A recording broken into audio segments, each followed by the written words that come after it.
Que feio, chorando.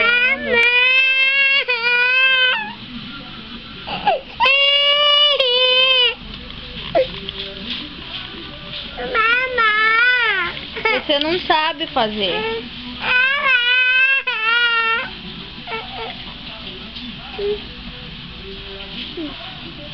Tem mamá tá aqui. Mamá.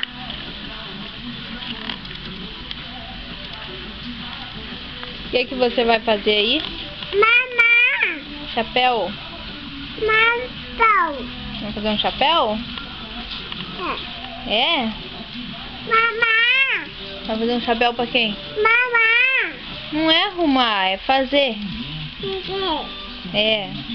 Ô Jack, vai um chapéu pra mim? Faz um chapéu pra Camila então. Você vai fazer um chapéu? É? Mãe. Vai fazer um chapéu pra pôr aonde?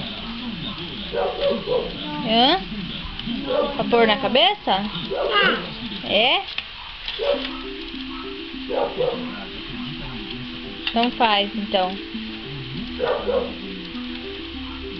Nossa, que lindo! Ele sabe fazer. Você sabe fazer? Sabe? Mãe, mamãe, você vai comprar um menino pra mim? Vou. O que você tá fazendo, Isaac? Mamá. Que mamá? Não é mamá, chapéu. Pau. Chapéu. Fala então, chapéu.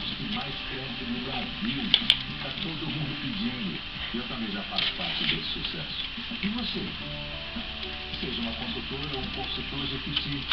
Além de ganhar mais dinheiro, você tem benefícios exclusivos. Fica Jequiti. Jequiti, Brasil no corpo e na alma. Em família unida, cada um tem uma vida do seu jeito.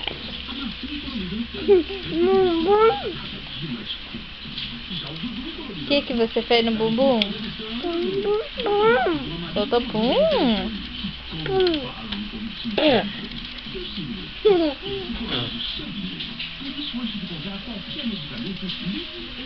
Que feio.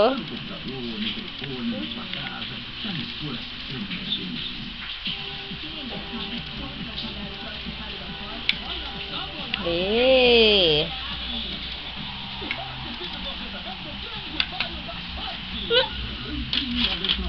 Terminou? Terminou o chapéu? Já terminou?